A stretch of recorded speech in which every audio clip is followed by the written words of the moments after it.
आदिकवये मुख्यन्ते सूरयः तेजो वारिमृदं यथा विनिमयो यत्र त्रिसर्गो मृषा धाम्ना स्वेन सदा निरस्तकुहकं सत्यं परं धीमहि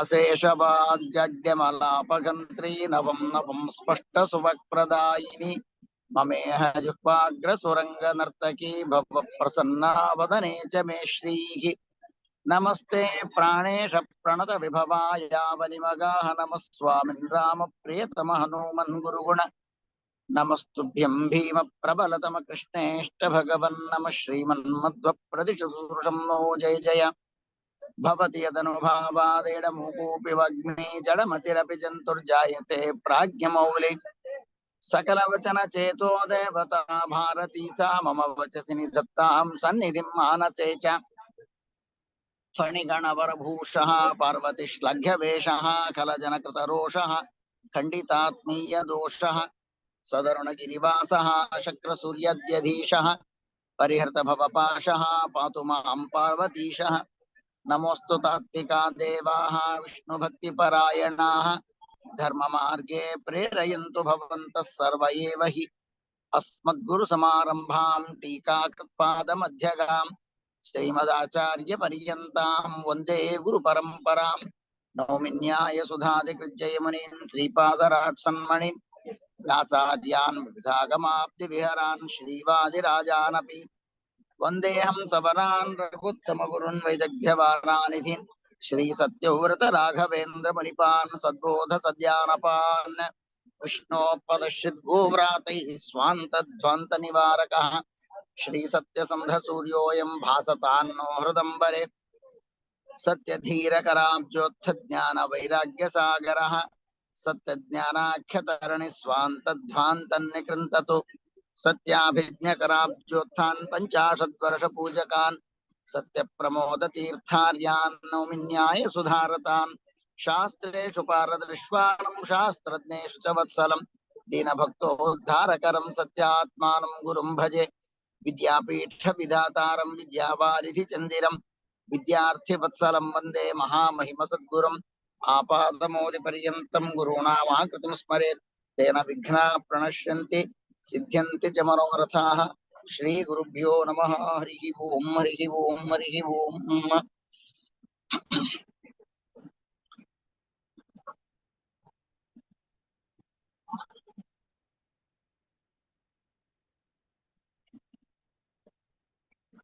భగవంతుడే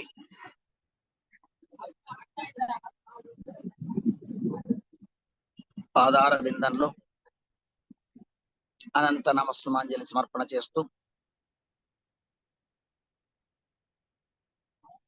ఈనాడు వామన ఉపాఖ్యానం పయోవ్రతం ఈ రెండింటికి సంబంధించినటువంటి కొన్ని విషయాలు మనం తెలుసుకోవటానికి ప్రయత్నం చేద్దాం. శ్రీమద్ భాగవత పంచమ స్కందం ప్రసంగంలో రఘుగణరాజా వారి కథా ప్రసంగాన భరత చక్రవర్తికి ఉపదేశం చేసేటప్పుడు వారి తండ్రి ఋషభనామక భగవంతుడు కొన్ని మాటలు చెప్తాడు. శరీరం ఇది దేని కొరకు ఉన్నది అంటే, ఏదో మానవ శరీరం వచ్చింది, భూమికి వచ్చి ఉన్నాము, ఏదో తినడము, సుఖభోగాదులను అనుభవించడము, తర్వాత మరణించడం. చార్వాక సిద్ధాంతంలో వాళ్ళు ఒక మాట చెప్తారు, రుణం కృత్వా ఘృతం పిబేత్. అంటే మనం తెలుగులో అప్పు చేసి పప్పు కూడు అని అంటారు చూడండి, అలాగా రుణం కృత్వా ఘృతం పిబేత్. అప్పు చేయి, అప్పు చేసి నీవు ఘృతం అంటే నేతిని తిను, అంటే సుఖంగా ఉండు అని అర్థంలో.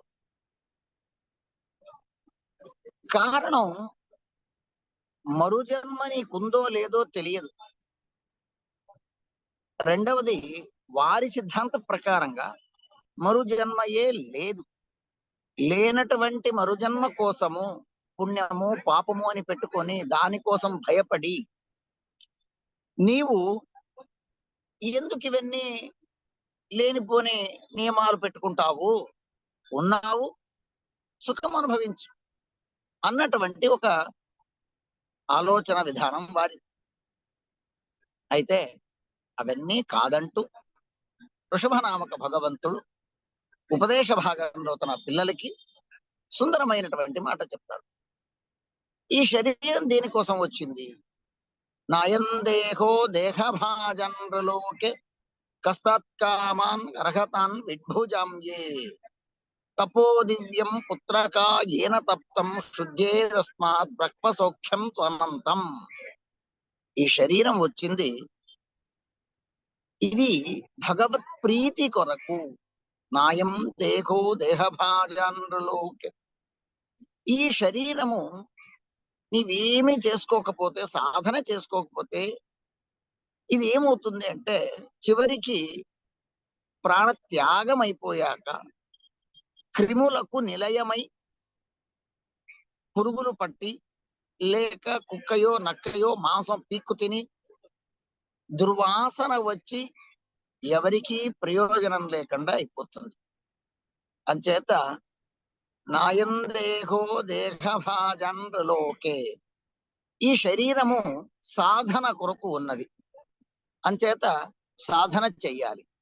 సాధన చెయ్యాలి అంటే దానికి ఇంకొక మాట కూడా చెప్తాను. శరీరమాద్యం ఖలు ధర్మ సాధనం. శరీరం దేనికి ఉంది అంటే ధర్మ సాధన కొరకు ఉన్నది, ధర్మాచరణ చెయ్యాలి. అంచేత మీకు ఈ శరీరము దేవుడు ఇచ్చింది దేని కొరకు అంటే ధర్మాన్ని ఆచరించు. ఈ ధర్మాచరణలో అనేక విభాగాలు ఉన్నాయి. బ్రాహ్మణ క్షత్రియ వైశ్య శూద్రాదులు, బ్రహ్మచారి గృహస్థ వానప్రస్థ సన్యాసులు, ఇలాగా చాతుర్వర్ణాలు ఉండడం వల్ల ఆయా వర్ణం వారందరూ కూడా వారి వారికి విహితమైనటువంటి ధర్మ కర్మాచరణ చెయ్యాలి. అట్లయితే ఈ దేహాన్ని కేవలం సుఖ సాధనలకు కాదు, దేహం ద్వారా శ్రమించి దేహాన్ని శుష్కింపజేసి దానికి ఎండబెట్టి కష్టపెట్టి దాని ద్వారా చెప్పబడినటువంటి విధి నియమాలు వ్రత ఆచరణలు ఏవైతే ఉన్నాయో దాన్ని ఆచరించమని చెప్తుంది. ఆ భాగంలో ఈ శరీరం ఉన్నది మనకు ధర్మాచరణ కోసం తప్ప సుఖం కోసం కాదు. అట్లయితే ధర్మాచరణలు ఏమేమి ఉన్నాయి అని అంటే ప్రతి మాసంలోనూ ఒక్కొక్క విధమైనటువంటి కర్తవ్యాలు ఉన్నాయి. ప్రతి ఒక్కరికి, బ్రహ్మచారి అయినటువంటి వాడికి ఉన్నాయి, గృహస్థుడైనటువంటి వాడికి ఉన్నాయి,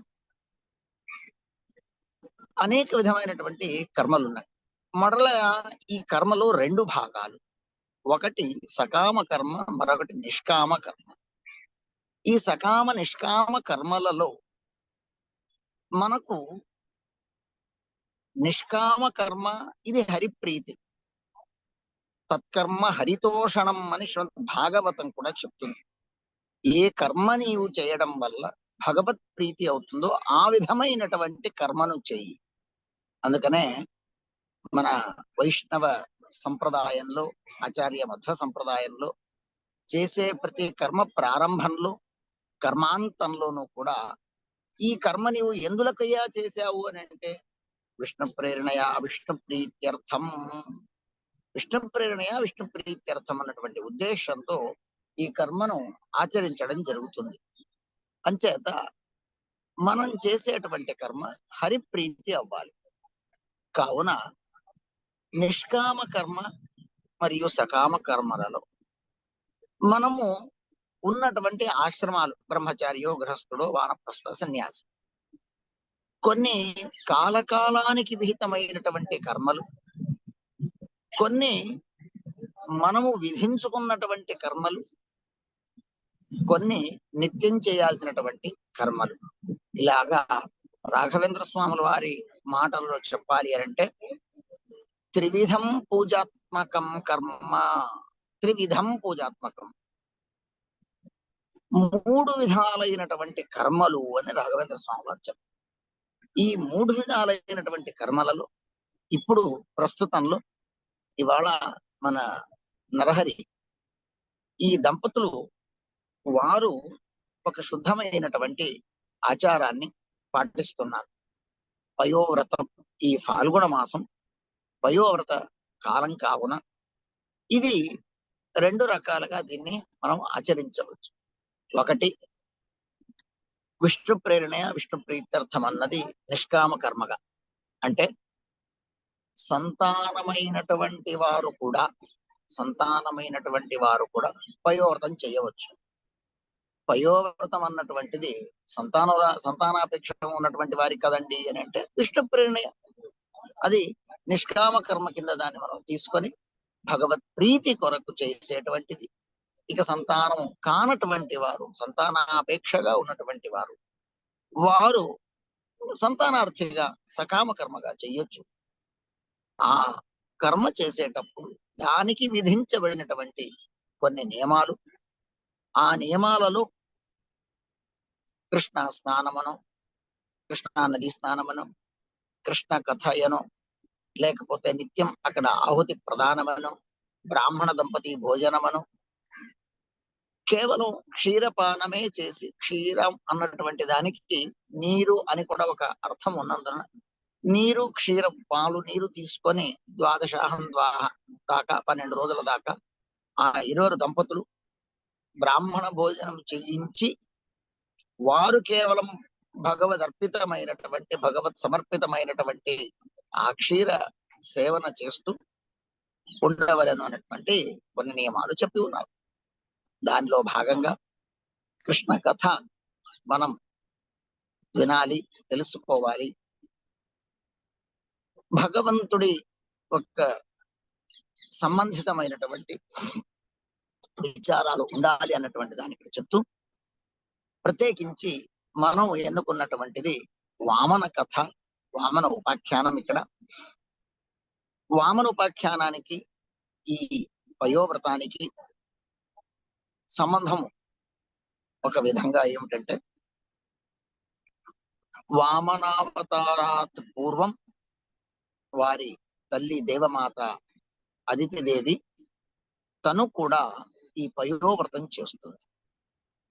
దృష్టాంతం చెప్పేటప్పుడు పయోవ్రతం చేసినటువంటి వారు ప్రపంచంలో ఎవరెవరు ఉన్నారు అని చెప్పేటువంటి ప్రసంగం వస్తే, ఆ ప్రసంగంలో ఇక్కడ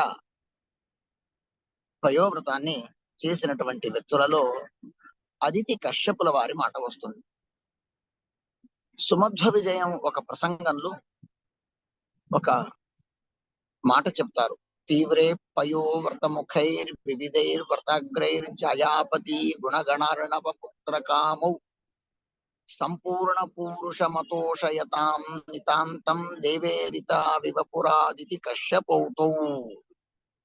శ్రీమదాచార్యుల వారి అవతారం జరగటానికి వారి తల్లి మరియు తండ్రి వేదవతీ దేవి మరియు మధ్యగేహ భట్టుల వారు ఈ వ్రతాన్ని ఆచరిస్తారు.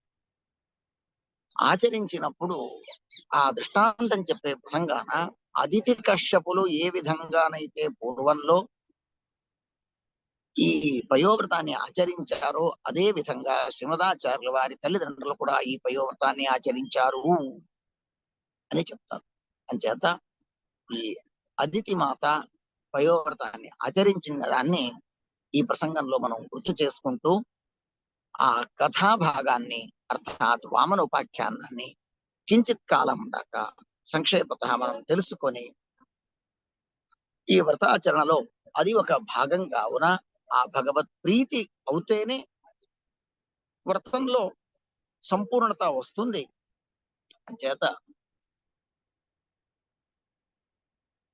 దేవ దానవులకు సంగ్రామంలో దానవులకు విజయం ప్రాప్తమవ్వడం, దేవతలకు స్వర్గసిరి లేకపోవడం, స్వర్గాధిపత్యాన్ని బలిచక్రవర్తి తన ఏలుబలిలో ఉంచుకోవడం. అదితి మాత ఆలోచించిందట, అయ్యో నా సంతతికి స్వర్గం లేదే, ఏమి చెయ్యాలి అని మనసులో మథన పడుతూ తను నిస్తేజంగా ఉన్నది. నిస్తేజంగా ఉన్న ప్రసంగాన కొద్ది రోజులకు వారి ఆశ్రమానికి కశ్యపుల వారు వచ్చారు, అంటే భర్త. అదితి ఆశ్రమానికి రాగా ఆ ఆశ్రమ వాతావరణం అది సుప్తావస్థంగా కనిపిస్తా ఉంది, తేజోహీనంగా ఉన్నదట. చూశారు, ఆయన అడుగుతున్నారట, అమ్మా ఈ ఆశ్రమంలో వచ్చినటువంటి అతిథి అభ్యాగతులకు సరి అయినటువంటి ఆతిథ్యం అందుతున్నదా? అగ్నికి నిత్యం ఆహుతి ప్రదానం జరుగుతున్నదా? గోసేవ నిరంతరంగా జరుగుతున్నదా? పతివ్రతకు సంబంధితమైనటువంటి అనేక నియమాలను నీవు పాటించుతున్నావా?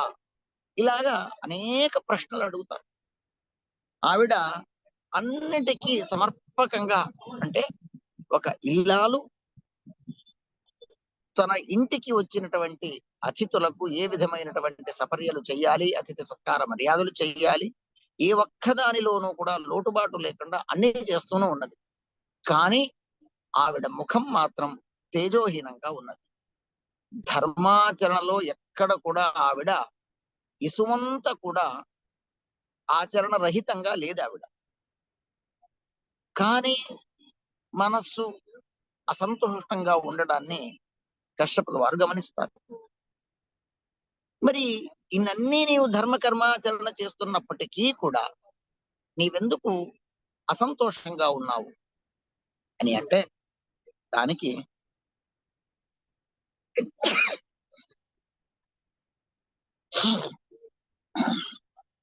ఆవిడ, స్వామి నా సంతతికి రాజ్యం లేదు, రాజ్యహీనులై ఉన్నారు నా పిల్లలు, కావున వారికి పూర్వ వైభవం రావాలి, గత వైభవం రావాలి.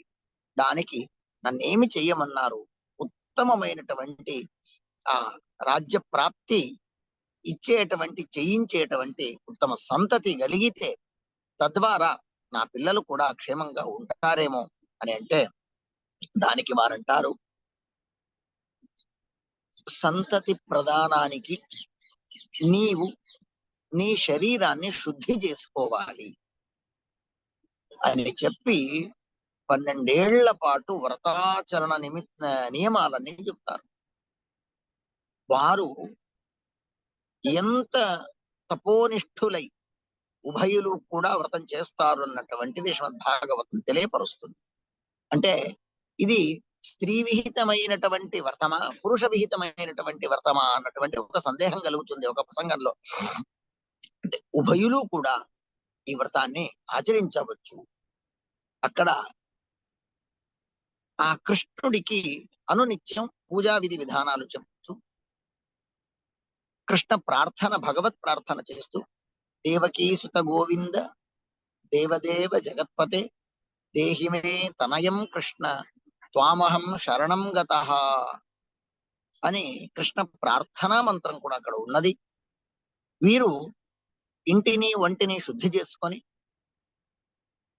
భగవద్ అర్చన పూజాదులన్నీ చేసి విధించబడినటువంటి యజ్ఞాన్ని ఆచరించి బ్రాహ్మణ దంపతులకు భోజనం చేయించి, అంటే 12 రోజులు 12 మంది దంపతులకు భోజనం చేయించి, ఆ తర్వాత కేవలం ఆ తీర్థం ప్రాశనం తర్వాత వారు క్షీరపానం చేసి బ్రహ్మచర్యంతో నేల మీద పడుకుంటూ ఉండవలెను అన్నటువంటి అనేక నియమాలు వారు 12 ఏళ్ల పాటు చేస్తారు.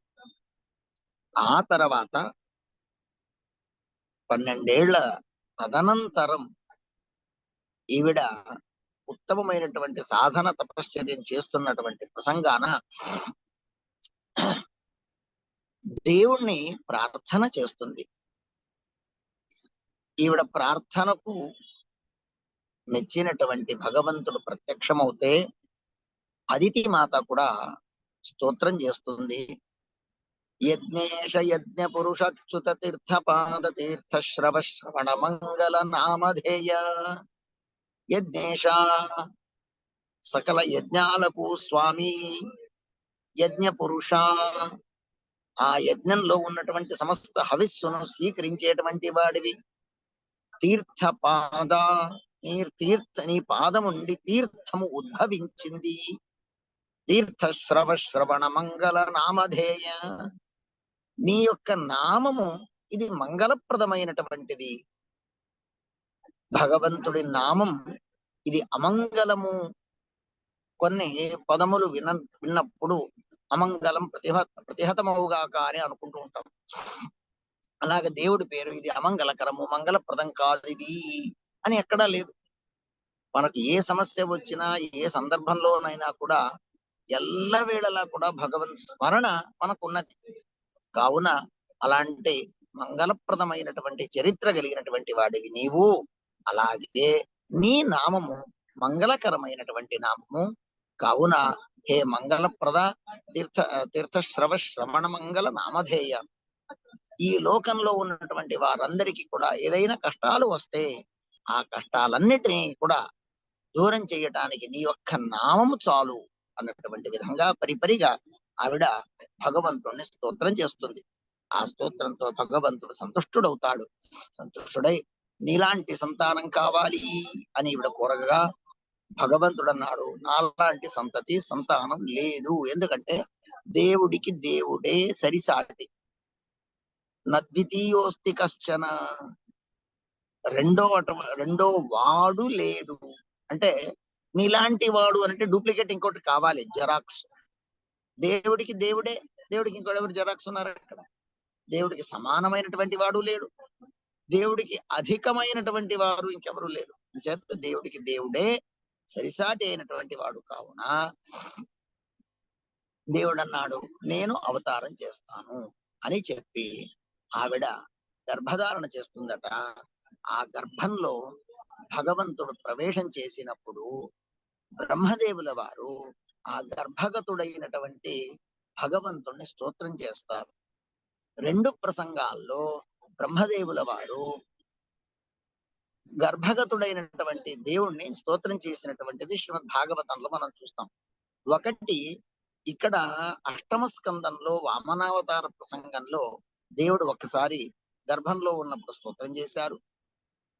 అదే విధంగా 10వ స్కందంలో ఇదే అదితి దేవి దేవమాత అక్కడ దేవకీదేవిగా అవతారం పుట్టినప్పుడు ఆ దేవకీదేవి గర్భగతుడైనటువంటి భగవంతుని కృష్ణుణ్ణి అక్కడ స్తోత్రం చేస్తారు. దాన్ని గర్భస్తుతి అని శ్రీమద్ భాగవతంలో తెలియచేస్తారు. ఈ గర్భస్తుతిని ఎవరైతే పారణం చేసి ఆ పారాయణ అభిమంత్రిత జలాన్నో క్షీరాన్నో ఎవరైతే స్వీకరిస్తారో ఆ స్త్రీకి గర్భగతమైనటువంటి దోషాలు ఏదైనా ఉంటే అవన్నీ కూడా వస్తాయట. అంచేత ఈ రకంగా ఈ గర్భగతుడైనటువంటి భగవంతుణ్ణి బ్రహ్మదేవుల వారు స్తోత్రం చేస్తారు. భగవంతుడు వామనుడు అవతారం చేస్తాడు. శూన్యాం శ్రవణ ద్వాదశ్యాం, భాద్రపద మాసం. ఆ భాద్రపద మాసం నాడు శ్రవణ నక్షత్ర యుక్తంగా ద్వాదశి నాడు మధ్యాహ్నం పూట అవతారం చేశాడు. అవతారం చేస్తే చూడండి, మనలాగా దేవుడు పుట్టినటువంటి వాడు పెరుగుతున్నాడు, చిన్న పిల్లవాడు అని కాదు. భగవంతుడు ప్రవర్ధతాం, తక్షణమే అభివృద్ధి చెందాడు. అతడికి ఉపనయనం చేస్తారట. ఉపనయనం చేస్తే ఆ వామనుడికి ఉపనయన కాలంలో సకల దేవానుదేవతలెల్లరూ కూడా ఋషిగణమంతా కూడా అక్కడికి చేరుకున్నారు. చేరితే తస్యోపనీయమానస్య సావిత్రి సవితా బ్రువన్, ఆ వామనుడికి ఉపనయన కాలంలో స్వయం సవిత సూర్యుడు సావిత్రీం అబ్రువన్ గాయత్రి మంత్రోపదేశం చేస్తాడట. ఎంత విచిత్రం అంటే, ఎవరైతే గాయత్రి మంత్ర ప్రతిపాద్యుడో ఆ భగవంతుడికి సవిత సూర్యుడు వచ్చి గాయత్రి మంత్రాన్ని ఇస్తున్నాడు. అంటే ఉపనయన కాలంలో వచ్చినటువంటి అతిథులెల్లరూ కూడా ఆ ఉపనయనం చేసుకున్నటువంటి వటువుకి అనేక బహుమానాలు కానుకలిస్తారు. ఆ కానుకలిచ్చేటువంటి ప్రసంగంలో సావిత్రి సవితా బ్రువన్ సూర్యుడు వచ్చి గాయత్రి మంత్రం చెప్తాడు. అంటే ఇప్పుడు సహజంగా ఉపనయన కాలంలో ఆ వటువుకి తన చెంత లేనటువంటిదో లేక తనకు ఉపయోగపడేటువంటిదో వస్తువు మనము వారికి బహుమానంగా ఇస్తాం. అంటే సూర్యుడు వచ్చి సవిత వచ్చి గాయత్రి మంత్రాన్ని చెబుతున్నాడు, ఇస్తున్నాడు అంటే, ఒకట గాయత్రి మంత్రం గురించి వామనుడికి తెలియకపోయి ఉండవచ్చు, లేదా వామనుడికి ఇవాళ కొత్తగా ఉపదేశం చేసి ఉండవచ్చు, ఏదో ఉపయోగం ఉండవచ్చు. అంటే ఇవి రెండూ కాదు. లేనటువంటి వస్తువు ఇవ్వడము కాదు, అది తెలియకపోవడము కాదు. ఎందుకు అంటే సకల వేదాలకు అభిమాని అయినటువంటి ఈ భగవంతుడికి గాయత్రి మంత్రం తెలియకపోవడం ఏమిటి? అది కాక గాయత్రి మంత్ర ప్రతిపాద్యుడే ఈ భగవంతుడు. తత్సవితుః వరేణ్యం భర్గో దేవస్య ధీమహి నహా ధియః ప్రచోదయాత్. సకల క్రీడాది గుణ విశిష్టుడైనటువంటి వాడు అను అర్థంతో అక్కడ చెప్తారు మంత్రంలో. భగవాన్ అన్నటువంటి ఒక పదం ఉంది, శబ్దం ఉంది. భగవంతుడు అని తెలుగులో వ్యవహారం చేస్తాం, దాని సంస్కృతంలో భగవాన్ అని అంటాం. అంటే ఏమిటి అర్థం? ఇక్కడ షడ్గుణైశ్వర్య సంపన్నుడు. ఈ షడ్గుణైశ్వర్య సంపన్నంగా ఉన్నటువంటి వారిని భగవంతుడు అని అంటారు. ఏమిటి షడ్గుణైశ్వర్యాలు అంటే శ్రీమదాచార్యుల వారు చెప్తారు, ఐశ్వర్యస్య సమగ్రస్య వీర్యస్య యశసశ్రియ జ్ఞాన విజ్ఞానయోశ్చైవ షణ్ణాం భగ ఇతీరితః అని. సమగ్రమైనటువంటి ప్రపంచంలో ఉన్న సకల ఐశ్వర్యాలకు, సకల సంపదలన్నిటికీ కూడా ఇతడు స్వామి. ఎంతటి వాడు, ఎంత గొప్పవాడు దేవుడు అని అంటే, మనము పుడుతున్నప్పుడు, మనం పుట్టక మునుపు మన కోసము మన తలలో మనకు కావలసినటువంటివి అనేక నరాలు, ఈ డిఎన్ఏ అని ఒకటి అంటాం మనం పాశ్చాత్య పరిభాషలో. దాంట్లో రకరకాలైనటువంటి సెల్స్ ఉన్నాయి. అంటే ఒక్కొక్క కార్యానికి ఒక్కొక్క సెల్ పనిచేస్తుంది. అభిమానించటానికి ఒకటి, ద్వేషించటానికి, లేకపోతే కోపపడినప్పుడు, ఆప్యాయతగా బంధువులు వచ్చినప్పుడు వారిని రికగ్నైజ్ చేయటానికి, మాట్లాడటానికి, ఇలాగ అనేకంగా ఉన్నాయి. ఇవన్నీ కూడా మనకు ఉన్నటువంటి ఈ 100 ఏళ్ళలో, 80 ఏళ్ళలో, 70 ఏళ్ళలో, 60 ఏళ్ళలో ఎన్ని రోజులైతే మనము భూమి మీద బతుకుతామో అన్ని రోజులకు సరిపడే విధంగా మన మస్తిష్కంలో దానికి సంబంధించిన అన్ని సిస్టమ్స్ లోపల వేసి పెట్టేశాడు దేవుడు. 20 ఏళ్ల తర్వాత ఇతడికి ఒక భార్య వస్తుంది, 25 ఏళ్ల తర్వాత ఒక పిల్లాడు వస్తాడు, వాడి తర్వాత కూతురు, కొడుకు, అత్తమామలు, బంధువులు, అన్నదమ్ములు, అక్క చెల్లెళ్ళు, వాళ్ళకు సంబంధించినటువంటి సకలం అన్నీ కూడా ఈ మన శరీరంలో, మెదడులో భగవంతుడు రాసి పెట్టి ఉంచేశాడు. ఈ అన్ని జ్ఞానము దేవుడి దగ్గర ఉన్నది, ఎవరు ఏమిటి అన్నది. ఇంత గొప్ప శక్తి కలిగినటువంటి వాడు. సమగ్ర అన్నటువంటి పదంలో ఇక్కడ మనం ఈ రకంగా మనం వ్యాఖ్యానం చేసుకోవచ్చు. ఐశ్వర్యస్య సమగ్రస్య వీర్యస్య యశసశ్రియ జ్ఞాన విజ్ఞానం. జ్ఞానం ఉన్నది, విజ్ఞానం ఉన్నది. మనకు 20 ఏళ్ల తర్వాత ఎవరో ఒకళ్ళు పరిచయం అవుతారు, 10 ఏళ్ల తర్వాత ఒకళ్ళు పరిచయం అవుతారు, 5 ఏళ్ల తర్వాత ఒకళ్ళు పరిచయం అవుతారు, 3 ఏళ్లకు ఒకళ్ళు పరిచయం అవుతారు. కొన్ని పరిచయాలు 3 ఏళ్ల తర్వాత మర్చిపోతాం, 5 ఏళ్ల తర్వాత మర్చిపోతాం, 10 ఏళ్ల తర్వాత వదిలేసుకుంటాం. కానీ ఎవరిని ఎప్పుడు వదులుకోవాలి, ఎవరిని ఎప్పుడు పరిచయం చేసుకోవాలి, తత్సంబంధిత సకల విషయాలన్నీ కూడా మన తలలో బ్రెయిన్ లో భగవంతుడు వేసి పెట్టేశాడు. అలాగా ఏ రోజు మనం ఏం చేస్తాము, ఏది లేదు, ఏది వినాలి, సమస్తం అన్ని కూడా భగవద్ అధీనంలో ఉండి మనకు కర్మ చెయ్యటానికి చక్కటి శరీరాన్ని ఇచ్చి భూలోకానికి పంపించాడు. ఇలాగా నా ఒక్కటిది కాదు, మనది కాదు, మనలాంటి కోట్ల సంఖ్యాకమైనటువంటి జీవరాశులెల్లరికీ కూడా స్వామి అయినటువంటి ఆ భగవంతుడు మనకు మహోన్నతమైనటువంటి ఉపకారం చేశాడు. ఆ ఉపకార స్మరణయే, ఉపకార చింతనయే దేవుడి పూజ, దేవుడి ధ్యానం, దేవుడి నమస్కారం, దేవుడి ప్రదక్షిణ, దేవుడి కథాశ్రవణం, ఇవన్నీ కూడా భగవద్ ఉపకార చింతన చేసే మార్గంలో చెప్పబడినటువంటి. ఆ రకంగా సకల జీవరాశుల కర్మ గురించి తెలిసినటువంటి వాడికి గాయత్రి మంత్రం తెలియదు అని అంటే ఇది హాస్యాస్పదమే. అంచేత సూర్యుడు కూడా ఆ మంత్రాన్ని చెప్పేటప్పుడు, స్వామి ఈ మంత్ర ప్రతిపాద్యుడివి నీవే, మంత్రాధిష్టాదివి నీవే, స్వర అక్షర పద వర్ణ అన్నిటికీ కూడా సమస్తం మూలం నీవే, ఇది నీదైన మంత్రము నీకు సమర్పిస్తున్నాను అన్నటువంటి భావనతో, అంటే తెలియని వాడికి చెప్పడం కాదు, తెలిసింది నీకే ఇది, కావున నాకు వచ్చింది నీకు సమర్పిస్తున్నాను అన్నటువంటి భావనతో వామన రూపి ఆ భగవంతుడికి సూర్యుడు ఆ గాయత్రి మంత్రాన్ని చెప్తున్నాడు. సావిత్రి సవితాపురు తస్యోపనీయమానస్య సావిత్రి సవితాపురు. సప్త ఋషులు దర్భలిస్తారు.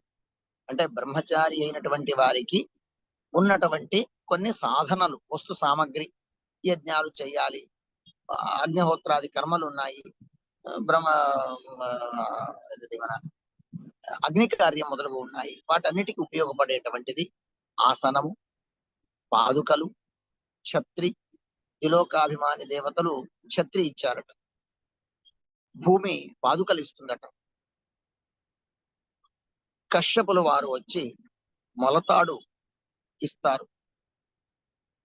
ఆ తల్లి అదితి మాత కౌపీనం, కౌపీనం ఆచ్ఛాదనం మాత, అంటే కౌపీన ఆచ్ఛాదనం తల్లి మనకు కౌపీనం వేసింది, ఇచ్చింది ఇక్కడ. అంటే తల్లి కౌపీనం వేసే వయస్సులో ఉపనయనం జరిగి ఉండాలి. ఇలాగా ఒక్కొక్క వ్యక్తులు వచ్చి జపమాల, అక్షపాత్ర, తర్వాత కుబేరుడు వస్తాడు. కుబేరుడు వచ్చి భిక్షాపాత్రాన్ని ఇచ్చాడు. భిక్షాపాత్రను కుబేరుడు ఇవ్వడం అంటే ఉపనయన కాలంలో ప్రతి ఒటు తను భిక్షాపాత్రను తీసుకొని భవతి భిక్షాందేహి అని భిక్షకు వెళ్ళాలి. ఆ రకంగా ఇక్కడ ఈయన భిక్షకు వెళితే భిక్ష వేసినటువంటి వారు ఉమాం అంబికాం సతీం, పార్వతీదేవి భిక్ష వేసిందట. అద్వైత సిద్ధాంతంలో పార్వతీదేవి పైన కొన్ని స్తోత్రాల్లో భిక్షాందేహి కృపావలంబనకరి మాతాన్న పూర్ణేశ్వరి అని కొన్ని స్తోత్రాల్లో ఆవిడ అన్నపూర్ణదేవిగా స్తుతించారు. అలాగా ఇక్కడ ఆ పార్వతి, సతీ, ఉమా, అంబిక ఏవైతే పేర్లున్నాయో ఆవిడ భగవంతుడికి భిక్షాదానం చేసింది. భిక్షను స్వీకరించినటువంటి వామనుడు చిన్న పాదుకలు, పాదాలు, ఆ పాదాలకు పాదుకలు, నామం వేసి నామధారణ, యజ్ఞోపవీత ధారణ, మౌంజీ ధారణ, కౌపీనం, ఛత్రం, దండం ఇవన్నీ తీసుకొని ఎక్కడైతే బలిచక్రవర్తి యాగం చేస్తున్నాడో ఆ యాగశాలానికి వెళుతున్నాడు. యాగశాలకు వెళితే ఆ యాగశాలలో యాగం జరుగుతున్నటువంటి ప్రసంగాన అందరికీ స్వాగతం. ఒకళ్ళు కాదు, ఇద్దరు కాదు. బలి చక్రవర్తి చూశాట, సుందరమైనటువంటి ముగ్ధ మనోహరమైన రూపము, బాలకుడు వస్తున్నాడు, బ్రహ్మచారి, దివ్యమైనటువంటి తేజస్సు. ఏదో చిన్న పిల్లవాడు ముగ్ధంగా ఉన్నాడు అంటే కాదు, మహా తేజస్సు, బ్రహ్మ తేజస్సు కనిపిస్తా ఉంది. చూశాడు, వచ్చినటువంటి బ్రాహ్మడికి స్వాగతం చెప్తున్నాడు. స్వాగతంతే నమస్తుభ్యం బ్రహ్మం కిం కరవామతే. హే బ్రహ్మ, హే బ్రాహ్మణోత్తమ, నీకు స్వాగతం. రండి, నా యజ్ఞశాలకు రండి, మీకేం నేను చేయగలను నా నుండి మీరు ఏ సేవను స్వీకరిస్తారు, నాకు ఆ సేవా భాగ్యాన్ని ప్రసాదించండి అని స్వాగతం తే నమస్తుంది. నేనేమి సేవ చెయ్యను అని అంటే చూశాడు. ఈయనంటాడు, అయ్యా నేను ఒటు బ్రహ్మచారిని, నాకు 3 పాదాల భూమి చాలు. ఇతడన్నాడు, త్వం బాలో బాలిషమతి, నీవు బాలకుడివా బాలిషమతివా, చిన్న పిల్లవాడు అని అనుకున్నాను. బుద్ధి కూడా నీది చిన్నపిల్ల బుద్ధి ఉంది. కావున నీవేమైనా అడగచ్చు. నీకు రాజ్యం కావాలా, లేక వివాహం చేసుకుంటావా, రాజకన్య కావాలా, ఋషికన్య కావాలా, ఐశ్వర్యం కావాలా, ఏం కావాలి ఇప్పుడు? అప్పుడు అతను చెప్తారట, అంటే వామన పురాణంలో ఈ ప్రసంగంలో ఒక మాట చెప్తారు. నేను మా గురువు గారికి గురుదక్షిణ ఇవ్వాలి. ఆ గురుదక్షిణ కోసం వారు యాగశాలను నిర్మించుకోవడానికి స్థలం కావాలి. కావున ఆ స్థలము ఈ 3 అడుగులు నాకిస్తే చాలు అని అడిగారు అన్నటువంటి మాట వామన పురాణంలో మనం వింటాం. శ్రీమద్ భాగవతంలో 3 అడుగులు భూమిని తీసుకోగా దాంట్లో నాకు ఇది చాలు అన్నటువంటి విధంగా చెబితే, అప్పుడు బలిచక్రవర్తి,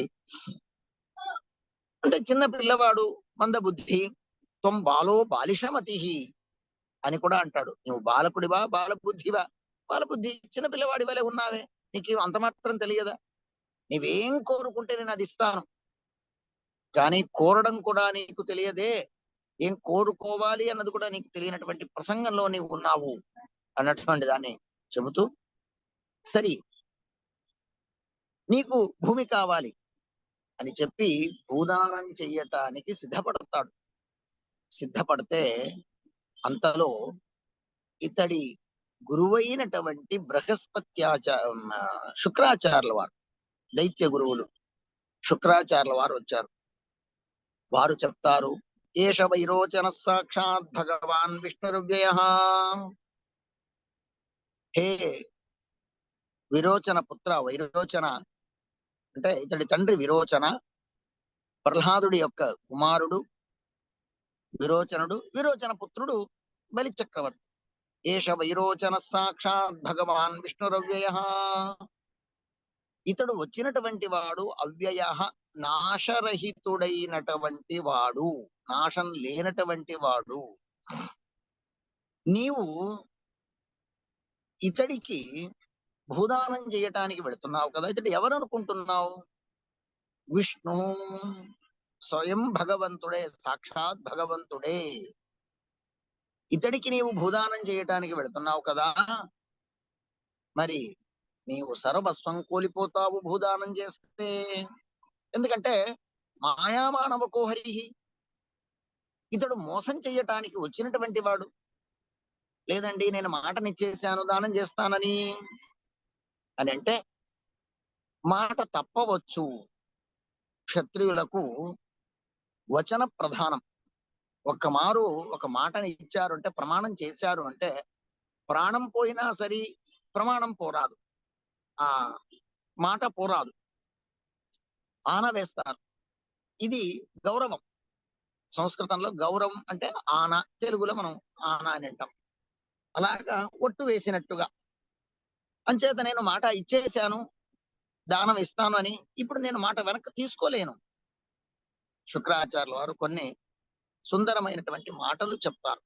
శుక్రనీతి అన్నటువంటి దాన్ని చెప్తారు. గ్రంథం కూడా ఉన్నది, శుక్రనీతి సార అన్నటువంటి గ్రంథం ఉన్నది. కొన్ని ప్రసంగాలలో అబద్ధం చెప్పవచ్చు అని. ఎప్పుడెప్పుడు అని అంటే, నీవు ఇప్పుడేదో దానం ఇచ్చేస్తాను అని చెప్పేశావు, సర్వస్వ దానం చేసేస్తే రేపు నీ భవిష్యత్ ఎలాగా? అంచేత ఆ భవిష్యత్ దృష్ట్యా నీవు ఒక చిన్న అబద్ధం చెప్పినా తప్పు లేదు. ఏమిటని, నేను ఇప్పుడు దానం ఇవ్వలేను, లేక ఇంత ఇవ్వలేను అని. వారంటారు శుక్రాచార్యుల వారు, 5 ప్రసంగాలలో అబద్ధం చెప్పొచ్చు. స్త్రీషు నర్మ వివాహేషు వృత్యర్థే ప్రాణ సంకటే గో బ్రాహ్మణార్థే హింసాయాం నానృతం స్యాజ్జుగుప్సితం. ఆడవాడి దగ్గర కొన్ని ప్రసంగాల్లో అబద్ధం చెప్పవచ్చు. వారికి ఒక శాపం ఉండడం వలన, ఏమిటి శాపం అంటే వారి నోట ఏ సత్యము దాగదు. ఏదైనా మనం చెప్పాము ఎవరికి చెప్పొద్దు అని అంటే వారు కూడా ఇంకొకరికి చెప్పి ఎవరికి చెప్పొద్దు అంటారు అంతే. వాళ్ళెవరికి చెప్పలేదు, నేను ఎవరికి చెప్పలేదు, నీవెవరికి చెప్పొద్దు అని. అలాగా అంచేత కొన్ని ఏదో ఇంటి రహస్యాలు కొన్ని ఉన్నప్పుడు అది బయటికి పొక్కితే సమస్య అవుతుంది అన్నటువంటి ప్రసంగం ఉంటే ఆ సందర్భంలో చెప్పకూడదు. లేక హాస్యం చేస్తూ ఉంటాం, తమాషలు ఆడుతూ ఉంటాం. ఆ సందర్భంలో తమాష కోసం ఏదో ఒక అబద్ధం చెప్తూ ఉంటారు. వృత్తి కోసం ఉదరం భరణం కావాలి, వృత్తి ఉద్యోగాలు ఉన్నాయి, దానికోసం ఏదో అవసరం ఉంది, ఒక చిన్న అబద్ధం చెప్పాలి. అంటే ఇవాళ మనం మన బర్త్ సర్టిఫికేట్ లో ఒక సంవత్సరం వెనక ముందు వేసి స్కూల్ స్టడీ సర్టిఫికేట్ లోనో లేకపోతే ఇంకో దాంట్లోనో చిన్న చిన్న కరెక్షన్స్ ఏదో చేస్తూ ఉంటాం. అవన్నీ కూడా ఉత్తరోత్తరంలో ఉద్యోగాలకు అవకాశాలకు అవసరాలు ఉంటాయి అన్నటువంటి విధానంలో మనం చేస్తుంటాం. అలాగా వృత్త్యర్థే. ఇకపోతే ప్రాణ సంకటే, మనకు ప్రాణాపాయ పరిస్థితి వచ్చింది. ప్రాణాపాయ పరిస్థితి వచ్చింది, అప్పుడు మనం అబద్ధం చెప్పినా తప్పులేదు. మరొక్కటి గో బ్రాహ్మణార్థే హింసాయాం, గోవులకు బ్రాహ్మణులకు హింస జరుగుతా ఉంది అని అంటే అక్కడ అబద్ధం చెప్పవచ్చు. అంటే దానికి దృష్టాంతం చెప్పేటప్పుడు ఒక ఆవు పరిగెట్టుకొని వచ్చిందట ఒక బ్రాహ్మణి ఇంటికి. వచ్చి, అయ్యా వెనకాతల ఒక కసాయి వాడు వచ్చాడు కత్తి తీసుకొని నన్ను సంహారం చేయటానికి, నేను మీ ఇంట్లో దాక్కుంటాను అని వచ్చి తలదాచుకున్నప్పుడు ఆ కసాయి వాడు వచ్చి, ఏమయ్యా ఇక్కడ ఏమన్నా బ్రాహ్మణ్ణి ఆవుని చూసావా అని అంటే, మీకు ఆవు కావాలి కదిగో నా ఇంట్లో ఉంది, ఎందుకంటే సత్యం చెప్పాలి కావున అని చెబితే అది పాపంతో కూడుకున్నటువంటిది అవుతుంది తప్ప మన సత్యవచనము ఎదుటి వారికి అప్రియమవుతుంది.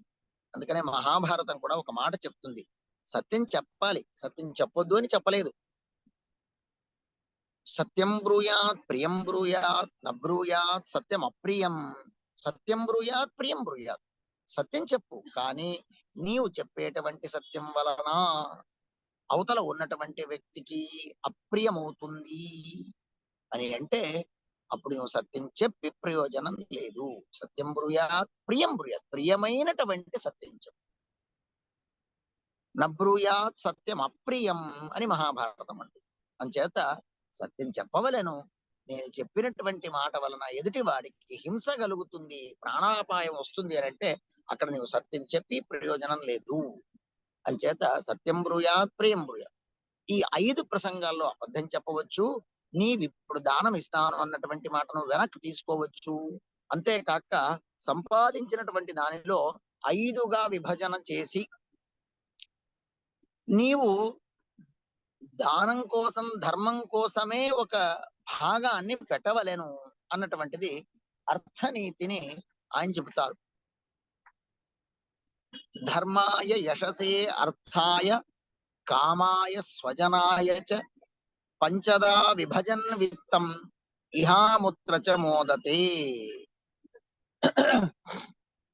నేను 100 రూపాయలు సంపాదించాను అంటే దాంట్లో 5గా విభజన చెయ్యాలట. మొదటిది ధర్మ భాగం, ధర్మాయ. రెండోది యశసే, యశస్సు కీర్తి ప్రతిష్టలకు. యశసే అర్థాయ, అర్థాభివృద్ధికి. అంటే ఇవాళ మనం బ్యాంకుల్లో వేస్తాం, వడ్డీలకు ఇస్తాం, రకరకాలుగా చేసుకుంటాం. యశసే అర్థాయ కామాయ స్వజనాయ చ, నీ సుఖభోగాదులకు, నీ పరివారానికి. ఎవరో ఆర్తులు ఉన్నారు మీ ఇంట్లోనే, బంధువులు దాయాదులు ఎవరో ఉన్నారు, దుఃఖార్తిగా ఉన్నారు, వారికి ఆపదలో ఉన్నటువంటి ప్రసంగంలో వారికి ధనం అవసరం ఉంది, కొంత డబ్బు ఇవ్వు అని చెప్పి ఈ సంపాదించిందంతా ఇచ్చేస్తానని మాత్రం చెప్పవద్దు. సమస్తం కూడా దానం చెయ్యవద్దు. దాంట్లోనూ రాజులైనటువంటి వారు సమగ్ర దానము అని అంటే ఏమిటి, శ్వేతఛత్రము, రాజ ఖడ్గము, ఇవి తప్ప సింహాసనం ఇంకేమైనా దానం చేయట, సమగ్ర రాజ్యాన్ని దానం చేసేయొచ్చు. అయితే సమగ్ర రాజ్యంలో ఈ 3 వస్తువులను ఎప్పటికీ దానం అవే రాజలాంఛనాలు. అంచేత ఈ రాజలాంఛనప్రదమైనటువంటి ఈ వీటిని మనం వదిలేసి ఇంకేదైనా దానం చేయొచ్చు. ఎందుకంటే రాజుకు సామర్థ్యం ఉంది. కావున నీవు అన్ని దానం చేస్తానని ఇప్పుడు మాటనిచ్చేస్తే మాట పోతుంది కదా అని అంటే ఎలాగా? మాట పోదు. ఈ రకంగా నీవు సంపాదించినటువంటి వస్తువులో 5 విభాగం చేసుకొని దాంట్లో మొదటి భాగం ధర్మం కోసమే తీసిపెట్టు అని చెప్తున్నారు. కావున ధర్మ భాగంలో ఉన్నటువంటి దాంట్లో నుంచి నీవు దానం చెయ్యి తప్ప సమగ్రం దానం చెయ్యొద్దు. అది కాక వచ్చినటువంటి వాడు ఎవరనుకుంటున్నావు? స్వయం విష్ణువే. ఏష వైరోచన సాక్షాత్ భగవాన్ విష్ణు. షడ్గుణైశ్వర్య సంపన్నుడైనటువంటి స్వయం విష్ణువే ఇక్కడికి వచ్చి ఉన్నాడు. అంచేత ఈ విష్ణు అక్కడ విష్ణు అన్నటువంటి పదం శ్రీమద్ భాగవతంలో చాలా సుందరంగా పదఘటితం చేశారు. విష్ణు అంటే ఏమిటి? విషల్రు వ్యాప్తవు అని ఒక ధాతు. ఆమూలగ్రంగా అన్ని చోట్ల వ్యాపించి ఉన్నటువంటి వాడు అంటే సమగ్ర బ్రహ్మాండంలో వ్యాపించి ఉన్నటువంటి వాడు అని అర్థం అక్కడ. అంచేత సర్వత్ర వ్యాప్తుడైనటువంటి ఈ భగవంతుడికి నీవిచ్చేటువంటి దానం వలన నీవు నష్టపోతావు అని చెబితే ఆ తర్వాత లేదు, నేను మాటనిచ్చాను, దానం చేస్తాను అని చెప్తూ రెండోది అంటాడు, ఈనాడు నా చెంతకు వచ్చి దానం తీసుకుంటున్నటువంటి వ్యక్తి ఎవరు? స్వయం భగవంతుడు విష్ణువు. అంచేత దాన పాత్రుడైనటువంటి వాడు యజమాని దానం చెయ్యాలని శాస్త్రం యజమానికి చెప్తుంది. అయితే దానం చెయ్యాలని కనిపించినటువంటి వాడికి అంత దానం కాదు. సత్పాత్ర దానం ఉండాలి, యోగ్యుడైనటువంటి పాత్రదానం ఉండాలి. అపాత్ర దానం యోగ్యం కాదు. ఎవరు ఇచ్చినటువంటి దానాన్ని ఆ దానం ద్వారా మనకు పుణ్యాన్ని ఇస్తారో అంటే దాత యొక్క పాపము స్వీకర్త ఎవరైతే ఉన్నారో, ప్రతిగ్రహి ఎవరైతే ఉన్నారో ఆ వ్యక్తికి వెళుతుంది. మనం ఒక 10 రూపాయలు దానం ఇచ్చాము, దానం తీసుకుంటే 2 చేతులు ఇలా కింద చేస్తాడు. కింద చేసినప్పుడు యజమాని యొక్క పాపం వారికి పోతుంది. అయితే ఆ పాపాన్ని పరిహారం చేసి అతడికి పుణ్యం ఇవ్వగలగాలి. అంటే అప్పుడు ఏం చేయగలగాలంటే ఇతడిలో కొంత సాధన ఉండాలి. జ్ఞానమో, తపస్సో, ఆచరణయో, అనుష్ఠానమో, జపసిద్ధియో, గాయత్రి మంత్రమో, పాఠ ప్రవచనమో ఏదో ఒక సిద్ధి ఉండాలి. ఏ సిద్ధి లేనిదే అది దానం అనిపించుకోదు. ఇంకెవరికో మనం ఇస్తాం, ఫ్రెండ్స్కి ఇస్తాం, అది దానం కాదు. ఇంకెవరికో భిక్షుకుడికి ఇస్తాం, అది దయ, కరుణ, జాలి. ఇలాగా అన్ని వేరు. దానం వేరు, దయా వేరు, కరుణ వేరు. ఒక్కొక్క ప్రసంగంలో ఇంకా మనం కరోనా వచ్చినప్పుడు అందరికీ ఇచ్చాం, అది దానం అనిపించుకోదు. ఆ ప్రసంగంలో వారికి జీవనోపాధికి కావాల్సినటువంటిది ఇస్తున్నాం. అలాగా పుణ్యార్జన అది పుణ్యం వస్తుంది, దాన పుణ్యం వేరు. అంచేత ఈ అపాత్ర దానము మనం చెయ్యరాదు. కావున దానం తీసుకునేటువంటి వాడు వారిలో స్వయం భగవంతుడు ఉంటాడు అని శాస్త్రం చెప్తుంది. కావున అంచేత దానం తీసుకున్నటువంటి వ్యక్తి తనలో పుణ్యం ఉంటే యజమానికి పాప పరిహారం చేస్తాడు, లేక తనలో ఏ రకమైనటువంటి పుణ్యము లేదు అంటే తనలో ఉన్నటువంటి పాపాన్ని యజమానికి సంక్రమింపజేస్తాడు. అంచేత దానం ఇచ్చేటప్పుడు యోగ్యాయోగ్య పాత్రాపాత్ర విచారం చేసి దానం ఇవ్వవలెను. ఆ రకంగా దానం తీసుకునేటువంటి వ్యక్తి యందు స్వయం శ్రీ మహావిష్ణువే సన్నిహితంగా ఉంటాడు. కావున ఇక్కడ విష్ణువే సాక్షాత్తుగా దాన స్వీకర్తగా వచ్చి ఉన్నాడు. కావున ఇతడి కన్నా మించినటువంటి యోగ్యమైనటువంటి పాత్ర భూప్రపంచంలో మరొక్కడు లేడు. సాక్షాత్ విష్ణువే భగవంతుడు యాచకుడిగా వచ్చి ఉన్నాడు. అంచేత ఇతడికి నేను దానం చేస్తాను అని చెప్పి శుక్రాచార్యుల వారు ఎంత చెప్పినా కూడా వినకుండా దానం ఇవ్వటానికి సిద్ధపడితే అప్పుడు శుక్రాచార్యుల వారు అంటారు, నా మాట నీవు విననందున భ్రష్యసే అచిరాద్ భ్రష్యసే శ్రేయం, వెంటనే నీవు శ్రేయం ఐశ్వర్యంతో భ్రష్టుడివై పో, అంటే నీ ఐశ్వర్యం అంతా పోని అని.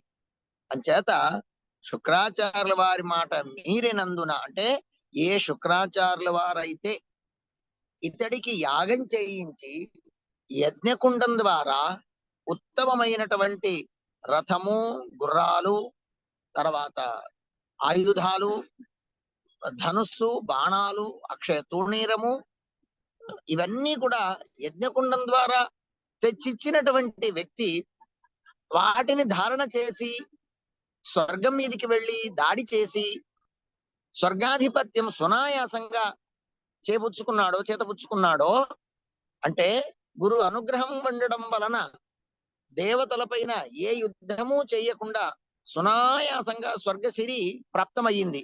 ఆనాడు సమగ్రంగా గురు అనుగ్రహం ఉంది. ఈనాడు అదే గురు అనుగ్రహం తప్పిపోతా ఉంది. కావున ఉన్నదంతా పోతా ఉంది. చేత ఎప్పుడైతే దానం ఇస్తానని సంకల్పించాడో శుక్రాచార్యుల వారు మాట చెప్పేశారు. ఏమని? నీవు నా మాట విననందున నీ ఐశ్వర్యవంతా పోనే అని చెప్పగా, తన భార్య అయినటువంటి వింధ్యావళి, ఆవిడ్ని పిలుస్తాడట. వింధ్యావళిని పిలిచి, దానం ఇస్తున్నాను, నీవు నీళ్లు వేయటానికి రా.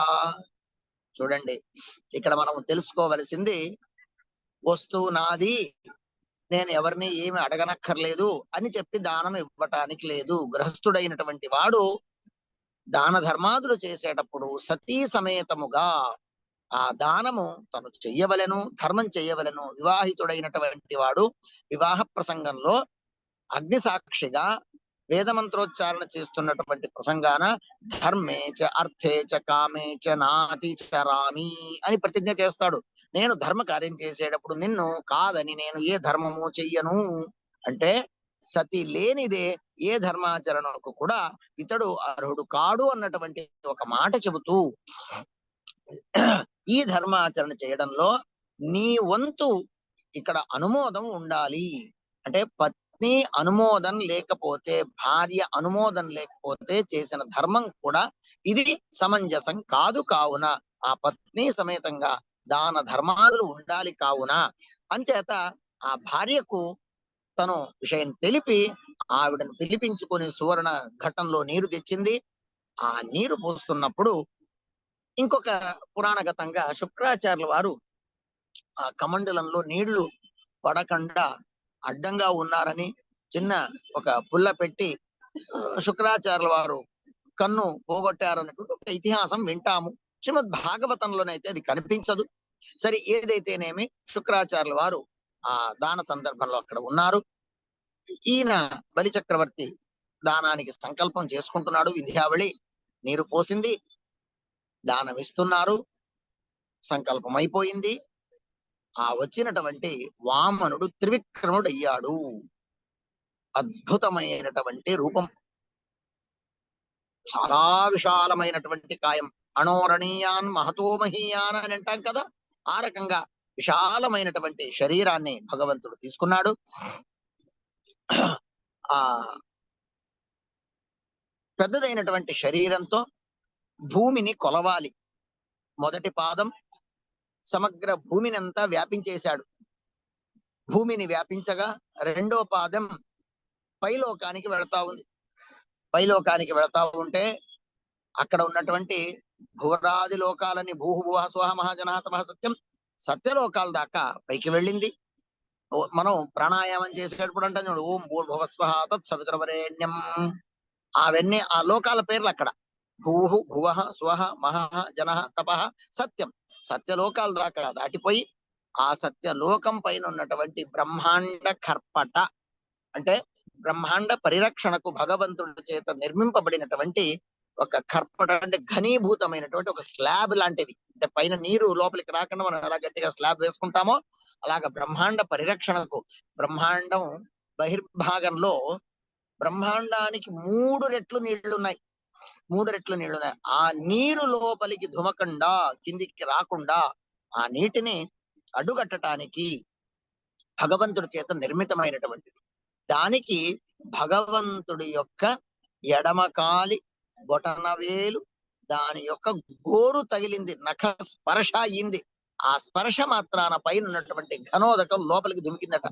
దాన్ని బ్రహ్మదేవుల వారు కమండలంలో ధారణం చేస్తే, రుద్రదేవుల వారు తల మీద ధరిస్తే, రుద్రాది బ్రహ్మాది ఇతర ఇంద్రాది దేవతలందరూ కూడా ఆ నీటిలో దొరలి స్నానం చేసి పునీతులవుతే, అవగాహనం చేస్తే, అదే మనకు 4 పాయలుగా సీత అలకనంద చక్షు భద్రగా భూమికి వస్తే, దాన్ని గంగగా మనం పిలిస్తే, ప్రతినిత్యం వేల కిలోమీటర్ల దూరంలో గంగ మనకు ఉన్నప్పటికీ కూడా మన ఇంట్లో కూడా స్నానం చేసేటప్పుడు మనం గంగేతి యో బ్రూయాత్ యోజనానాం శతైరపి, వేల మైళ్ళ దూరంలో గంగ ఉన్నప్పటికీ స్నానం చేసేటప్పుడు గంగా చింతన చేస్తే, గంగా స్మరణ చేస్తే ఆ గంగా నది స్నానం చేసినట్టు పుణ్యం వస్తుంది అన్నటువంటి ప్రసంగం కూడా ఇక్కడ తెలియజేస్తూ, ఆ తర్వాత వామనుడు అన్నాడట, అయ్యా నీవు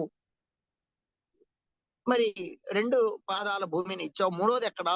తృతీయం కురుమే శీర్ష్ణి, మూడోది నా శిరస్సు మీద పెట్టు అని చెప్పగా, తక్షణమే భగవంతుడు అతడి తల మీద పాదం పెట్టి సుతల లోకానికి పంపిస్తున్నాడు. బ్రహ్మదేవుల వారు వస్తారు, ప్రహ్లాదరాజు వస్తాడు.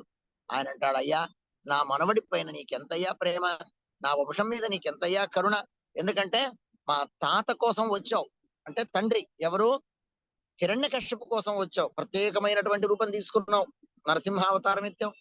ఇవాళ నా మనవడు ఈ బలి చక్రవర్తి, ఇతడి కోసం వస్తున్నావు, ఎంత నీకు నా వంశం పైన ప్రేమ అని చెప్పి ప్రార్థన చేసుకుంటాడు. 3 సార్లు ఈ వంశం కోసమే భగవంతుడు వచ్చాడు. ఒకటి హిరణ్యాక్షుని సంహారం చేయటానికి వరాహ రూపంతో, హిరణ్య కశుపును సంహారం చేయటానికి నరసింహావతారంతో, బలి చక్రవర్తిని ఉద్ధారం చేయటానికి వామనావతారంతో, లేక 4వది కూడా మనం చెప్పుకుంటే త్రివిక్రమావతారంగా, ఇలాగా నా వంశం పైన నీకు ఎంతయ్యా ప్రీతి. చూడండి, ఒక ఉత్తమ సాధకుడు ఒక కులంలో పుడితే యావత్తు కులమే ఉద్ధారమైనట్టు, అంటే ఒక్క ప్రహ్లాదుణ్ణి చూచి భగవంతుడు 4 మార్లు వీరి కోసం ఇక్కడికి రావడం అంటే చాలా అద్భుతమైనటువంటిది. కావున సాత్వికుడు జన్మించాలి, సాత్వికుడు ఉండాలి, ఉత్తముడైనటువంటి వాడు మన కులంలో ఉండాలి. ఆ ఒక్కడి వలనే సమస్త కులమంతా కూడా పావనమవుతుంది. అంచేత ప్రహ్లాదుడు కూడా వచ్చి స్తోత్రం చేస్తాడు. అలాగే బ్రహ్మదేవుల వారు వచ్చి అంటారు, యస్యానుగ్రహం, నీవు ఇతన్ని ముంచైనం హతసర్వస్వం, నీవు ఇతన్ని వదిలేసేయి స్వామి, ఇంకేముందని ఇతన్ని నీవు ఇంత నిగ్రహం చేస్తున్నావు, ఇతన్ని అనుగ్రహం చెయ్యి అని అంటే, భగవంతుడు అంటాడు, యస్యానుగ్రహం ఇచ్చామి తస్య విత్తం హరామ్యహం, నేను ఎవరినైతే అనుగ్రహం చెయ్యాలి అని అనుకుంటానో వారి సర్వస్వం దోచుకుంటాను. కావున ప్రహ్లాదుడి వంశంలో వచ్చినటువంటి ఈ బలిచక్రవర్తిని అనుగ్రహం చెయ్యటానికనే నేను ఇతన్ని ఈ రకంగా బంధనంలో ఉంచాను అని చెప్పి అనుగ్రహం చేస్తాడట. అంటే దానం ఇవ్వడం, సత్పాత్ర దానం అవుతే ఆ దాన ప్రతిఫలం ఏమవుతుంది అంటే, స్వయం భగవంతుడే దాన స్వీకారం చేసి అతన్ని అనుగ్రహం చేయటానికి వచ్చి, చివరికి బలిచక్రవర్తి యొక్క ఇంటిని రక్షణ చెయ్యటానికి, కాపలా కాయటానికి అతడి ఇంటి ముందు నిల్చున్నాడట ద్వారపాలకుడిగా. చూడండి, అఖిలాండ కోటి బ్రహ్మాండ నాయకుడు, అనంత కోట్ల జీవరాశులకు స్వామి, ఏకఛత్రాధిపతి, కేవలం భగవంతుడి కను సంజ్ఞలతో మాత్రమే ప్రపంచమంతా అల్లోలకల్లోలమవుతుంది, ఏమైనా జరుగుతుంది. లక్ష్మీదేవి అంటుంది, యస్యా అపంగలవ మాత్రత ఊర్జిత సా శ్రీ యత్కటక్ష భగవత్యజిత్తం నమామి. నేను కేవలం ఇలాగ కుడి కంటి చూపుతోనే ప్రపంచంలో ఉన్నటువంటి బ్రహ్మాది దేవతలు వారి వారి స్థానంలో తలకిందులై వారి వారి స్థానాలను ఆశ్రయిస్తారు. ఇదంతా కూడా నీ యొక్క కేవలం అనుగ్రహం మాత్రమే. ఆ అనుగ్రహం అంతా ఎంత అంటే, కంటి కంటి కొస, ఆ కొన చూపుతోనే జరిగిపోతుంది. చేత ఆ భగవంతుడు పరమానుగ్రహం, పూర్ణానుగ్రహం పొందినటువంటి వాడు ఈ బలి చక్రవర్తి అని చెప్తూ, ఈ బలి చక్రవర్తిని అనుగ్రహం చేసినటువంటి వామనావతార ఉపాఖ్యానం వినడం వయోవ్రత సందర్భంలో, వయోవ్రతం చేసినటువంటి అదితి కశ్యపులు వారికి సంతతిగా భగవంతుడు అవతారం చేస్తాడు. మన ఇంటిలో కూడా ఇలాంటి ఉత్తమమైనటువంటి ఒక సంతతి గలగాలి అన్నటువంటి ఉద్దేశంతో భరత చక్రవర్తికి లేక జడభరతుడికి అతడి తండ్రి అయినటువంటి వృషభనామక భగవంతుడు పంచమ స్కందంలో ఉపదేశం చేసినట్టుగా నాయందేహో దేహభాజంలోకే కస్తాత్ కామాన్ అర్హతాన్ భుజామ్యే తపో దివ్యం పుత్రకాయేన తప్తం. ఏ పిల్లలారా, పుత్రకాహ బహువచనం, ఏ పిల్లలారా మీరందరూ కూడా తపస్సును ఆచరించండి, శరీరాన్ని శుష్కింపజేయండి. వ్రతానుష్ఠానంతో దేహము ఇది కావాలి అది కావాలి అని కోరుకుంటుంది.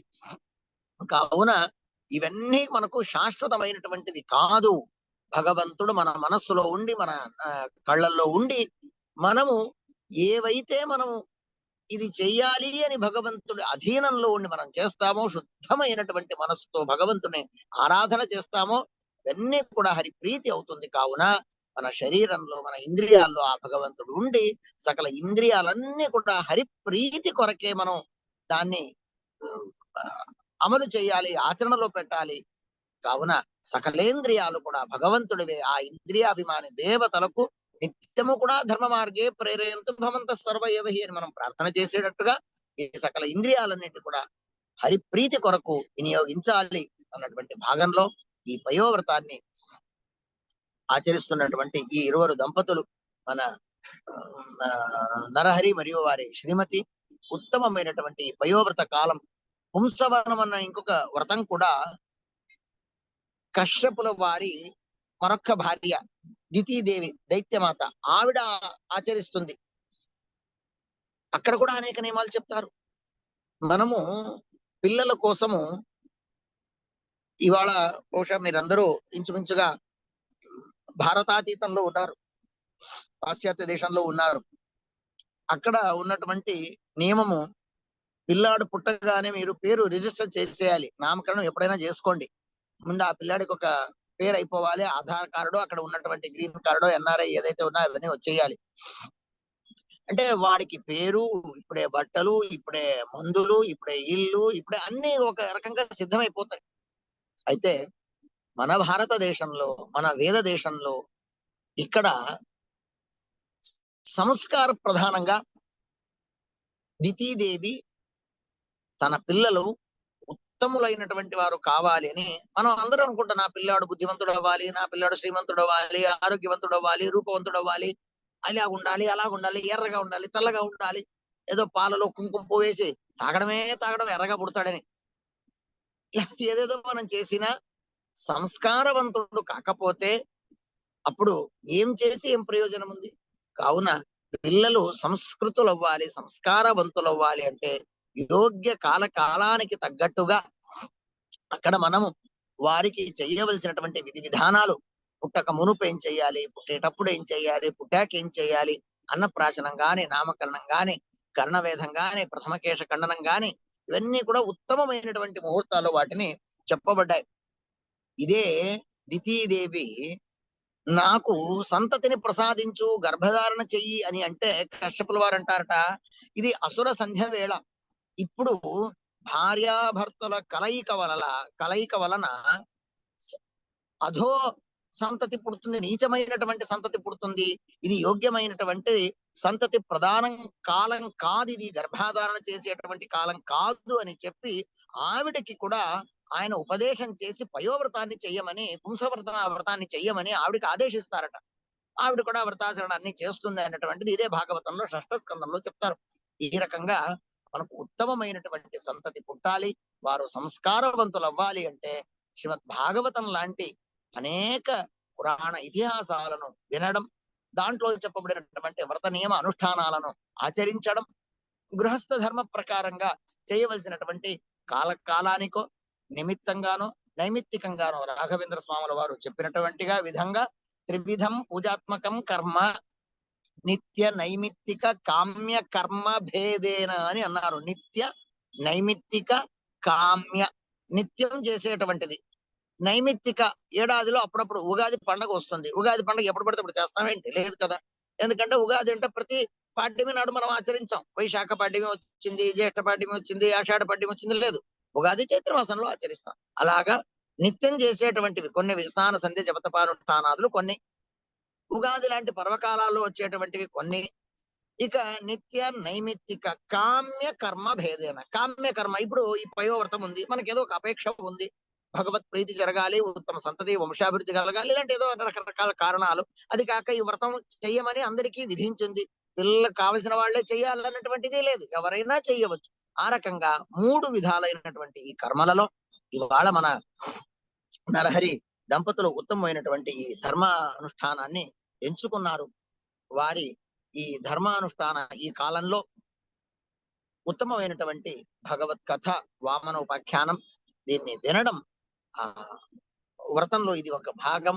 ఇది కూడా హరిప్రీతి అవుతుంది. కావున హరిప్రీతి జనకమైనటువంటి ఈ కథను చెప్పమని ఆ దంపతులు కోరడం వలన, తద్వారా మీ అందరికీ కూడా ఉపయోగపడాలి, అందరూ దీన్ని ఆదరించాలి అన్నటువంటి ఒక భావనతో ఆచరించటానికి ఈ యొక్క వామనోపాఖ్యానాన్ని ఈ పయోవ్రత కాలంలో పయోవ్రతాన్ని ఏ రకంగా ఆచరించాలి అని అంటే, ఉత్తమమైనటువంటి ఈ ఫాల్గుణ మాసంలో ప్రతిపదాదారభ్య ద్వాదశి పర్యంతరం దాకా కృష్ణుణ్ణి ఆరాధన చేస్తూ శాలిగ్రామ పూజాదులు చేస్తూ, ఆ తర్వాత దానికి విధించబడినటువంటి కొన్ని హోమ హవనాలు వాటిని ఆచరిస్తూ, అంటే అగ్నిదేవత పూజ, భగవంతుని ఆరాధించటానికి 4-5 ఉత్తమమైనటువంటి స్థానాలు చెప్పారు. ప్రతిమ, గోవులు, సూర్యుడు, తర్వాత వచ్చినటువంటి అతిథి అభ్యాగతులు, అగ్నౌ క్రియావతాం విష్ణు అని ఏకాదశ స్కందంలో మాట చెప్తారు. అంచేత అగ్నంతర్గత, ప్రతిమాంతర్గత, గవాంతర్గత, బ్రాహ్మణాంతర్గత, శాలిగ్రామాంతర్గత అంటే ప్రతిమాంతర్గత, ఇలాగా ఇన్ని భగవద్ రూపాలు. ప్రతిమ కొని తెచ్చగా తీసుకురాగానే దాని పూజ కాదు, దాంట్లో ఆవాహన మొదలగులన్నీ చెయ్యాలి. అలాగా ప్రతిమలో భగవంతుడి ఆరాధన, అగ్నిలో భగవద్ ఆరాధన, గోవులో భగవదుడి ఆరాధన, సూర్య ప్రత్యక్షంగా మనకు దేవతగా ఉన్న సూర్యాంతర్గత భగవద్ ఆరాధన, వచ్చినటువంటి అతిథి అభ్యాగతులు వారిలో భగవద్ ఆరాధన, ఈ రకంగా చెప్పబడింది. కావున దాంట్లో అగ్నికి ఆహుతి ప్రదానం, శాలిగ్రామాదుల పూజ, గోపూజ, వచ్చినటువంటి బ్రాహ్మణులు అతిథులు వారికి యోగ్యమైనటువంటిది మనము చేయగలిగినటువంటిది శక్తి వంచన లేకుండా యథాయోగ్యంగా వారికి భోజనాదులు చేయించడం. తర్వాత కేవలం అంటే ఈనాడు ఉపవాసం చేశాము రేపు పడిపోతే ఎలాగన్నటువంటిది ఆ శక్తి రావటానికి క్షీర మరియు జలపారం, మరియు అన్నది కాకపోయినా క్షీరానికి నీరాని ఒక అర్థం కూడా ఉన్నది. కావున ప్రారంభం చేయక ముందు నరహరి ఓ నాడు ఫోన్ చేశాడు, ఆచార్యులుగా చేయాలి, ఏమవుతుందో ఏమో అది ఇది అన్నాడు. నేనన్నా, నీవు మొదటి రోజు ఉపవాసం చేస్తాం, ఉత్సాహం ఉంటుంది, రెండో రోజు శరీరం ఢీలా పడిపోతుంది, అప్పుడు మూడో రోజు అలవాటు అయిపోతుంది, ధైర్యం వస్తుంది, ఆలోచించి చేసేయి అని అన్నప్పుడు తను పాపం గట్టిగా నిశ్చయించుకున్నాడు. మళ్ళా మూడో రోజు ఒక వాయిస్ మెసేజ్ పెడతాడు, ఆచార్యులు చాలా నిర్విఘ్నంగా ఇప్పటిదాకా చేశాను, ఏమీ అనిపించలేదు, మంచి చక్కటి ధైర్యం వచ్చింది, ముందుకు వెళుతున్నాము, స్వామివారి ఆశీస్సులు ఉన్నాయి అని చెప్పి సంతోషంగా తనే ఒక వాయిస్ మెసేజ్ పెట్టాడు. అలాగా ఆ ప్రారంభం నాడు కొంత ఏదో శరీరం మనకు ఇబ్బంది పెట్టవచ్చు, కానీ మనో సంకల్పం గట్టిగా ఉంది, మనో ధైర్యం గట్టిగా ఉంది అని అంటే ఆ భగవంతుడే మనకు దారి చూపిస్తాడు. ఆ భాగంగా ఈ వ్రతంలో బ్రాహ్మణ భోజనాదుల తర్వాత వారి అనుమతితో క్షీరపానం చేసి, ఆ తర్వాత మరియు యథా ప్రకారంగా కృష్ణ మంత్ర జపమో, నారాయణ మంత్ర జపమో, ఎవరెవరికి ఏదేది విహితమో, గాయత్రి జపమో, భాగవత్ కథ పారాయణమో, భగవద్గీత పారాయణమో, విష్ణు సహస్రనామ ఇలాగన్నీ చేస్తూ సాయంకాలం పూట కూడా ఆ గోవులో లేకపోతే వచ్చినటువంటి అతిథిలో వారికి పూజలు చేసి బ్రహ్మచర్యంగా నేలపైనే పడుకుంటూ మరలా రెండో రోజు యథావిధిగా ఈ క్రమంలో నిత్యం కూడా 12 రోజుల పాటు చేసి యాగ సమాప్తి అన్నటువంటిది కూడా చేసుకొని ఒకేసారి 12 మంది దంపతులకు పెట్టవచ్చు, రోజు ఒక్కొక్క దంపతులకు పెట్టవచ్చు. వారికి యథాయోగ్యమైనటువంటి సత్కార్యాలు మర్యాదలు కూడా వారికి చేసి వస్త్రాదులతో వారిని అలంకారం చేసి భూషణంగా వారిని సగౌరవంగా సాగనంపడం. ఇలాగా ఈ 12 రోజుల పాటు చేసేటువంటి ఈ ఉత్తమమైనటువంటి వ్రత ఫలితము ఇది ఉత్తమమైనటువంటి సంతతికి కారణము, అలాగే భగవత్ ప్రీతికి కారణం అన్నటువంటి దాన్ని ఈ పయోవ్రతం ఫాల్గుణ మాసంలో విశేషంగా చెప్తారు. ఫల్గు, ఫాల్గుణ, ఫల్గు అని అంటే బహుగా చెయ్యడము, ఎక్కువగా చెయ్యడము అని, అంటే అల్పం ఉన్నటువంటి దాన్ని పెద్దగా చెయ్యడం. 12 పూర్వకాలంలో 12 ఏళ్ల పాటు చేసినటువంటి వాళ్ళ శ్రీమదాచార్యుల వారి కాలం అయితేనేమి, లేకపోతే అదితి కశ్యపులు చేసినటువంటిది. తీవ్రే పయోవ్రతముఖే వివిధే వ్రతాగ్రహి. వాళ్ళు ఒక పయోవ్రతం కాదు, ఇలాంటివి ఎన్నో వ్రతాలు చేశారట. అలాగా ఎన్నో వ్రతాలు చేస్తే ఉత్తమమైనటువంటి సంతతి. మనం 12 రోజులకు ఈ ఒక వ్రతం చేస్తున్నామంటే ఈ కర్మ హరిప్రీతి జరగని, తద్వారా మన మనోగతం ఏదైతే ఉందో అది భగవంతుడు ప్రసాదించని అన్నటువంటి దానికి ఉత్తమమైనటువంటి ఈ పయోవ్రత కాలంలో చెప్పబడినటువంటి ఈ ధర్మాన్ని ఆచరిస్తున్నటువంటి ఉభయ దంపతులకు భగవంతుడు దీర్ఘ ఆయురారోగ్య భాగ్యాలు ఇస్తూ వారి మనోభిష్టాన్ని నెరవేర్చాలి అన్నటువంటి దాన్ని నేను ఆశిస్తూ, నేను ప్రస్తుతం ముంబై నగరంలో ఉన్నాను. సుధా మంగళం జరుగుతా ఉంది. అంతా మంగళమైనటువంటి ఘట్టమే. స్వాముల వారి సన్నిధి, మూలరాముడి సన్నిధి, అనేక మంది పండితుల సన్నిధి. సుమారుగా నాకు తెలిసి ఒక 200 మంది పండితులు ఇక్కడ ఉంటారు. అలాగే చదివేటటువంటి విద్యార్థులు ఉన్నారు, కాబోయే పండితులు ఉన్నారు, అయిన పండితులు ఉన్నారు, కాబోయే పండితులు ఉన్నారు, అవుతున్న వాళ్ళు ఉన్నారు. మూలరాముడి సన్నిధి ఉంది, స్వాముల వారి సన్నిధి ఉంది. ఇలాంటి ఉత్తమమైనటువంటి సన్నిధిలో చెప్పే ఒక సౌభాగ్యం నాకు మన నరహరి దంపతులు ఇచ్చారు. కావున ఈ పుణ్యం అస్మద్గురువంతర్గత భరత ప్రాణాంతర్గత సీతాపతి శ్రీరామచంద్ర ప్రీతాం సుప్రీతో వరదభోతు గురుమధ్వాంతర్గత శ్రీకృష్ణార్పణమస్తు. విన్నటువంటి వారికి, చెప్పించినటువంటి వారికి అందరికీ కూడా మంగళం అవ్వని అని ఆశిస్తూ శ్రీకృష్ణార్పణమస్తు. హరయే నమః, శ్రీకృష్ణాయ నమః. జై శ్రీరామ్.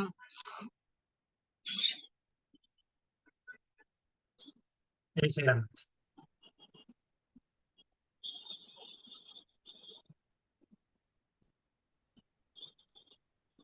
నమస్కారం ఆచార్య, చాలా సంతోషం. నమస్తే నమస్తే. ఈ ప్రవచనం చెప్పి మమ్మల్ని అందరినీ చాలా చక్కగా అనుగ్రహం చేశారు. ఓ కూర్చున్నాడు పిల్లాడా. హాయ్, ఏరా బాగున్నావా?